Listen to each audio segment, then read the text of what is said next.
5 poin sadar anti korupsi.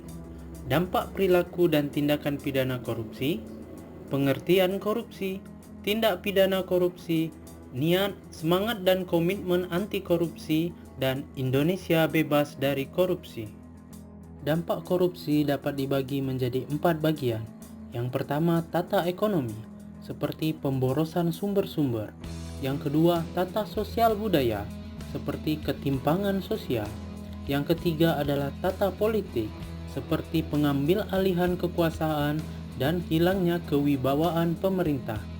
Yang terakhir adalah tata administrasi, seperti tidak efisien, kurangnya kemampuan administrasi, dan hilangnya keahlian. Pengertian korupsi. Kata korupsi berasal dari bahasa Latin yaitu corruption, yang berarti kerusakan, kebobrokan, dan kebusukan. Sehingga korupsi dapat diartikan dengan kejahatan luar biasa karena dampaknya dapat menyebabkan kerusakan yang dalam jangka waktu panjang.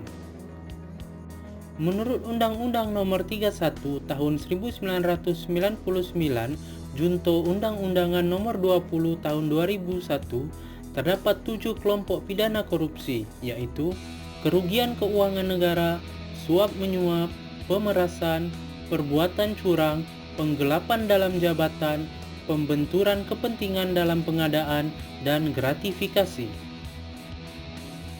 Niat, semangat, dan komitmen anti korupsi. Korupsi berawal dari niat yang sangat berhubungan dengan mental yang tidak menunjukkan integritas tinggi selama menjabat di kursi pemerintah.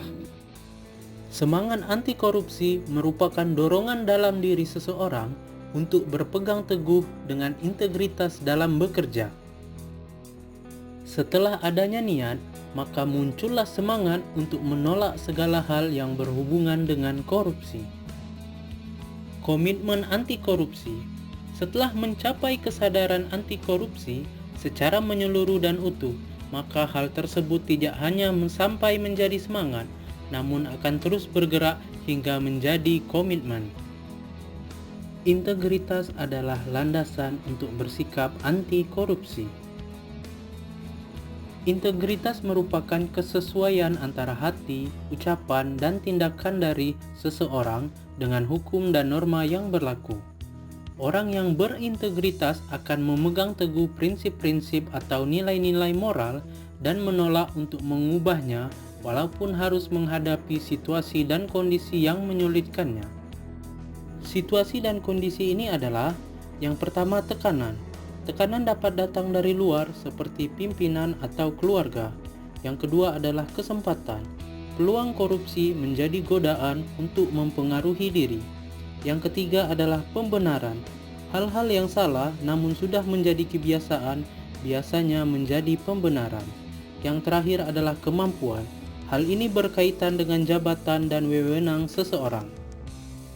Dengan meningkatkan level komitmen dan budaya integritas yang tinggi akan memudahkan untuk mendapatkan impian Indonesia yang bebas dari korupsi.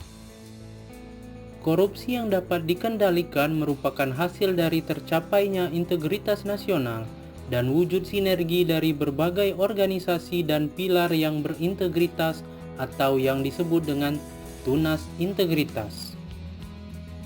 Dalam rangka memberantas korupsi, KPK telah membuat sistem integritas nasional yang merupakan sistem yang berlaku secara nasional dalam rangka pemberantasan korupsi secara terintegrasi yang melibatkan semua pilar penting bangsa.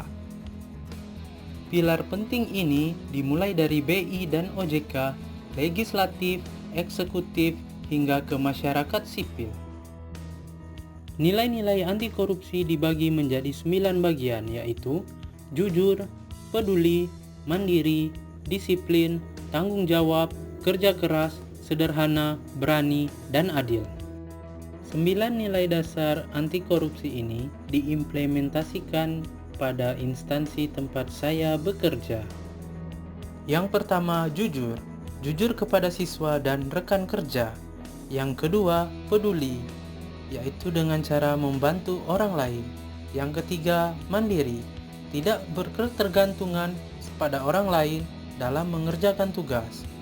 Yang keempat, disiplin, tepat waktu di dalam kelas maupun di luar kelas. Yang kelima, tanggung jawab, melaksanakan tugas dengan baik. Yang keenam, kerja keras, mendidik siswa hingga tercapai tujuan yang diharapkan. Yang ketujuh, sederhana, dengan cara tidak berpenampilan mewah. Yang kedelapan, berani dalam menyuarakan kebenaran. Yang terakhir adalah adil pada siswa tanpa melihat latar belakang mereka.